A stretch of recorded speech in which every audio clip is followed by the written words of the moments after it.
Hi, everybody. My name is Tom Bassarear. I'm 72 years old and I live in Keene, New Hampshire. And I'm happy to share my story and I hope it's helpful to others. Before the dissection, I was a retired college professor enjoying my life. I had some chronic fatigue, but I was otherwise healthy. My aortic dissection happened on election evening 2020, about 18 months ago. I was sitting and watching the election returns with my wife and my daughter and my daughter's fiance, and all of a sudden I had this bad chest pain. It just felt like my chest, somebody was standing on my chest. And I jumped out of my chair and I walked around a bit and went upstairs and came back down, and everybody asked me, "How are you feeling?" And I said, "Well, it's better. It still hurts." And then my daughter said, "We're going to the emergency room. You know, if you were 30 years old, no problem, but a lot of bad things can happen, you know, at your age." So I went to the emergency room, and she may have saved my life because I've heard of people not going to the emergency room and then 2 or 3 days later, you know, bad things happening. So at the emergency room, they did a bunch of tests. The tests all came back negative. They were thinking about releasing me, and then the doctor said she wanted to do a CAT scan. So she did the CAT scan, sent it out to Dartmouth, the big hospital, and it came back, and she came into my room and she said, "You know, you have an aortic dissection." I'd never heard of an aortic dissection. So I said, "Is that sort of like a heart attack?" And she said, "No, it's worse." And I knew in that moment my life was changed. And she wanted to helicopter me to the nearest hospital, which was about a 75-minute drive away. But she came back 20 minutes later and she said, "The winds are too bad, so we're going to have to ambulance you." So they loaded me into an ambulance. And I found out the ambulance was an old ambulance and it had like pickup truck shock absorbers. So it was a rough ride all the way up, and it was cold and I was unhappy. I actually felt like I might die on the ride because I was pretty scared by that time. And I've been practicing mindfulness for about 40 years. And so the mindfulness was really helpful. I could just breathe in and breathe out and just feel what was going on. You know, when I had thoughts, scary thoughts, I could just breathe. And, you know, and I made it to the big hospital. Okay. So when I got to the hospital, boy, it's like it felt like a team of people just descended upon me, and they put IVs in my arm. They got stuff ready, and they wanted to get the IVs to get my blood pressure down and my heart rate down. And this was during COVID. So after 2 days, you know, my wife visited me one day, my daughter did. And then after the second day, they shut down the hospital to all visitors. And that was the hardest part of being in the emergency room. I mean, in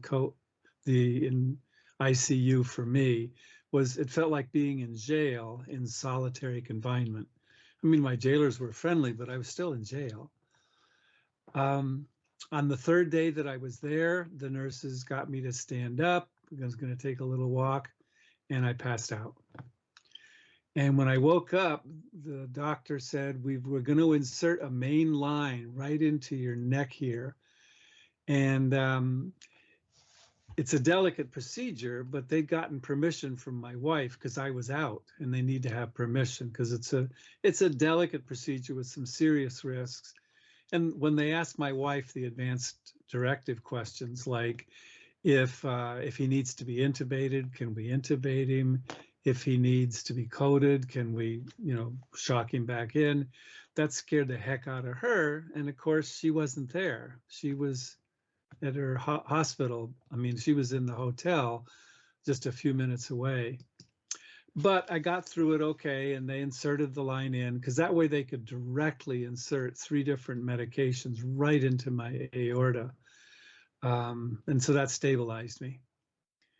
About 3 days later, I had an episode of what's called ICU delirium. I woke up in the middle of the night because I heard nurses laughing, and I thought, what's going on? Because, you know, the nurses station was close by, so I would hear them talking, and I thought, they're laughing because this is a joke. I'm not really that sick. This must be an experiment. Maybe how do I do with sleep deprivation, or how, trying new medicines. And I was terrified. And I didn't say a word to the nurses because I thought they were in on it. And so that next morning when my wife called me and she said, "How you doing?" I it's funny now, but I whispered into the phone, I'm being held prisoner. You got to get me out of here. There's nothing wrong with me. Get me out. And her heart broke because, again, she couldn't visit me. But she was able to persuade me eventually to ask a nurse. And when I did, the nurse explained ICU delirium, and then I was okay. So it took 9 days for them to find the right combination of meds that would work, and then they released me. And I had a hard time at first when I was released from the hospital. It was like every day there was something weird. I mean, some nights I had night sweats and I'd wake up in the middle of the night and my t-shirt was soaked, and I'd have to put on a new t-shirt. I often had low-grade fever that would start to come around evening time. I had occasional chest pains. Sometimes I really was short of breath, and each one sent me into a panic. And a week later, I was back in the emergency room. And they ran tests for 8 hours. They even did another CAT scan. And again, it was still COVID. So I was in there all by myself. And the hospital was so full because of COVID that they converted a supply closet into an extra room. So it was a small room, and I just paced. When the doctor came back for the third or fourth time with the results, I was really embarrassed because everything was fine.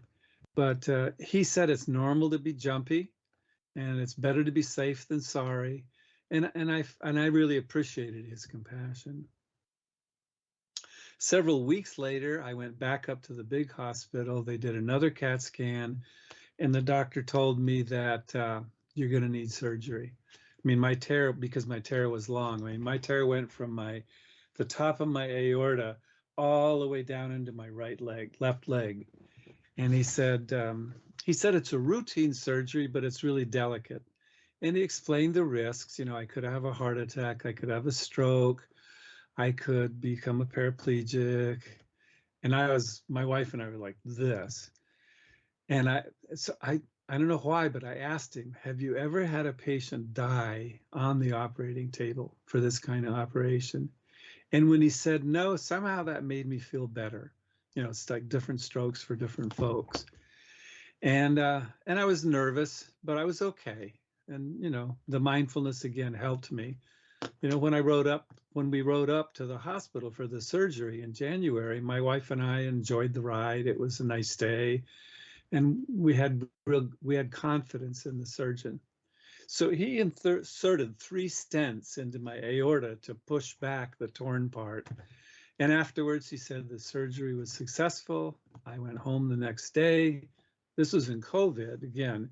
So they didn't even have one room in the hospital.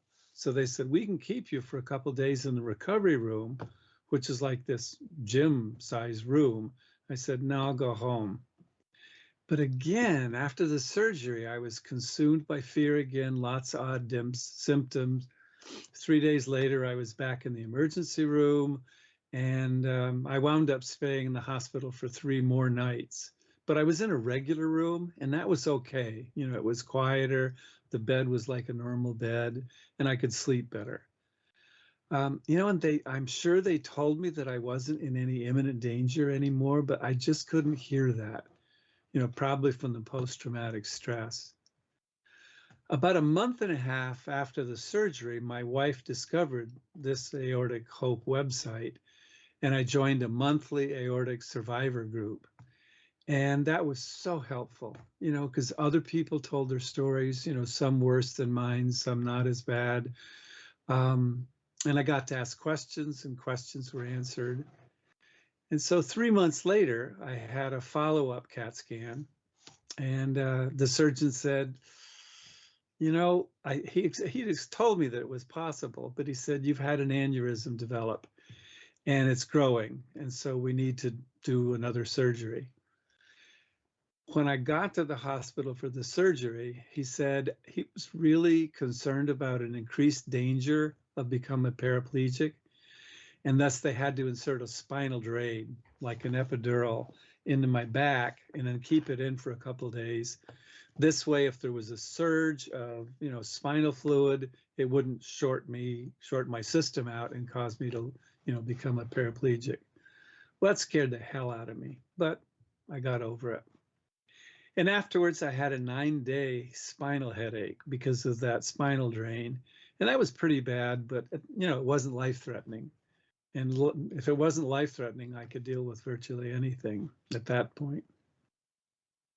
About 4 months later, I had another CAT scan, to check up on me to see how the aneurysm was doing. And on the way to the hospital, I had a major panic attack, my biggest panic attack of the whole time. Again, the mindfulness helped, and my wife helped to calm me down, but I was terrified of the third surgery because each time they do a surgery, it's lower down and it's more risky, more delicate. But this time he had good news, and I heard the magic words. He said, Mr. Bassarear, there's no blood flowing in your aorta where there's not supposed to be blood flowing. And I just felt like I could take a big exhale. He said, we'll do another CAT scan in 6 months. So 6 months later, which was actually 1 week ago, I walked in and he explained to me, he says, you've graduated to the aneurysm surveillance phase. And I've never been so happy for a graduation in my life. So he said, now that the aorta is relatively stable, I only need a CAT scan once a year. And he said my life expectancy is pretty close to what it was before the dissection. He said, you can resume a completely normal life now. There aren't any limitations. You still have to be not to go crazy on exercise or lifting really heavy objects. So that's the story of my dissection. I've been asked also to talk about my physical recovery and PTSD. For me, because my surgeries were laparoscopic, there weren't any major challenges from the surgery. The most challenging part was this really deep fatigue, which I'm still struggling with.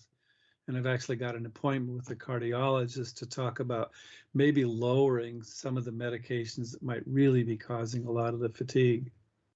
But I couldn't dance at my daughter's wedding. I mean, we could do the father-daughter dance really slowly, but that was it for me at that point, because that was like 2 months after the second surgery. I had to cancel a Peace Corps reunion because I just was too tired. And I found out that most people with a dissection have some sort of post-traumatic stress, and that's normal for survivors. The challenge is making peace with it. So I saw a therapist for several months, and that was helpful. And so is the mindfulness, especially with being with the anxiety that, comes and goes.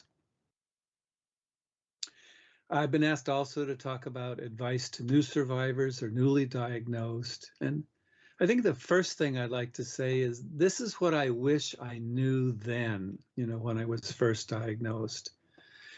I kind of knew this stuff, but it took a while for it to sink in. And one of the things that I was told is that there are different categories of dissections, and each one has its own challenges. A type A dissection is on the ascending aorta, and that is the most serious. Often that you need emergency surgery right away, open heart surgery. And then there's the AB where it's ascending and descending. And again, that's pretty serious. Then there's the type B dissection where it's the descending part. And if it's just a small tear, they put you on watch and wait. But that can be as nerve-wracking for people. I found out from the support group of waiting to see if the dissection grows big enough to have a surgery. And then there's type B like mine, where you had to have surgery fairly soon. The other thing is it's still a relatively rare disease. And what that means is there's not a long history of research. So if you look on the internet, you don't get nearly as much as if you look for other diseases. The most dangerous time is that first 48 hours after the dissection. If you're stable after that 48 hours, basically you're not in any imminent danger, at least in my case. It's just a matter of how many surgeries will it take and how long will it take for the aorta to stabilize. I am so grateful to Aortic Help for all that they do. There are support group meetings, and I think I would have had a lot less panic if we'd known about those meetings right away, but my surgeon had never heard of Aortic Hope. There's a Facebook page that offers support also. On the Facebook page, I'll see people ask questions, say, I have this going on, or I'm coming up for a surgery, and they'll ask questions and survivors can help them. There's the anniversaries. So, when you have your first anniversary, you can be congratulated for that. They have them by month, June, July, August, September, and so on. And then they post future events there. There's also an Ask a Doctor series, which has been wonderful. They'll have a surgeon or a pharmacist, or one time they had a psychiatrist come on, and I've watched many of those doctor series events and attended some live. And when you do live, you get to ask questions and they'll answer your questions. One piece of advice I would offer is I would really caution doing a lot of research on the internet, because there's a lot out there and a lot of it's not that good. My wife and I both did a lot of research, and we both got scared pretty badly more than once because of what we read. For example, once I read a study that said only 40% of survivors make it to 10 years. It's like, but that was 16 years ago. If you look at more recent research, the long-term survival rates are much better than they were 10 or 15 years ago. If you do research on the internet, and it's hard not to, I'd be discerning.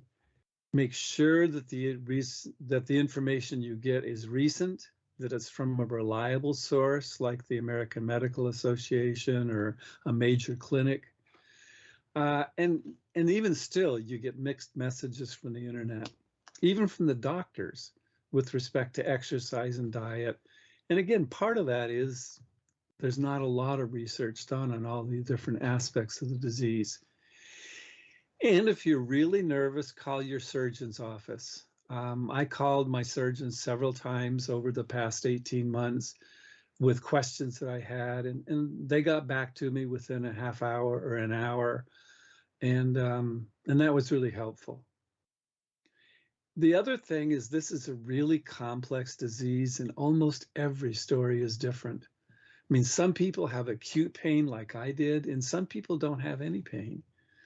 Some people never need surgery, and many people need open heart surgery immediately, and several people have had multiple surgeries. And there are different rates of recovery. Some people go back to work in 3 months, and some people never go back to work. I think the last piece of advice I'd offer is don't be afraid to ask questions. And don't be afraid to ask the same question if you can't remember if you've asked this before. I think it was my wife came with me to all the visits. I'd encourage having a partner or a friend with you at meetings with doctors. And if you can't do that, then my doctor allowed me to record the meetings on my cell phone. So then I could go back afterwards and listen, to what he said. It's a lot to take in, especially at the early stages. Like I said, some stuff that I know they told me 18 months ago, I just didn't remember. And there's no such thing as a dumb question. I remember the second aortic support group I went to, I asked a question and I thought everybody was going to laugh at me. But I said, does it feel like this is not really, it feels like this isn't my body anymore. Does anybody have that feeling? It's just too many different things that are weird. And people laughed and said, yes, we feel that way. Most people felt that way, that lots of things feel different. So that was helpful. I'm also very grateful that I have a long-standing mindfulness practice that's helped me to make peace with my situation and to be appreciative of what I do have. I think the biggest conception about mindfulness is that it takes those anxious and fear thoughts and makes them go away. And it doesn't. They still come. But mindfulness gives us strategies and practices to learn to live with those thoughts when they come up without them blowing up on us. And even when they blow up, which happened to me a couple times, mindfulness was helpful. And it was helpful at various times. For example, it was helpful when I was in the ambulance ride. It was helpful when I was alone in the hospital. It was helpful in the middle of the night when I was anxious or when I was stressed. Because when those things would happen, I'd just breathe in and then I'd breathe out. And somehow that breathing in and out was somewhat calming. I've been teaching mindfulness and meditation for 20 years, and I have a small website, which is just my name, Tom Bassarear. It's just Bassarear, just www.tombassarear.com. And I've got a lot of useful resources on that, especially if people are new to mindfulness and meditation. I'll also be doing a free workshop on mindfulness on this website on Wednesday, July 6th at 7 p.m. And they usually record those, so it should be recorded afterwards. I think the last thing I'd say is the other thing that was really helpful was just being grateful. I mean, I've been so grateful that I've lived. I mean, when I've had 2 grandsons born since my dissection, and holding them, I just bawled. I was just so happy I made it, and so happy that I had the medical treatment that I did. And I'm grateful for what I do have. And I just don't take any of that stuff for granted anymore. There are internet resources available, lots of them, on the value of practicing gratitude and different ways to practice gratitude, and taking joy in those small moments.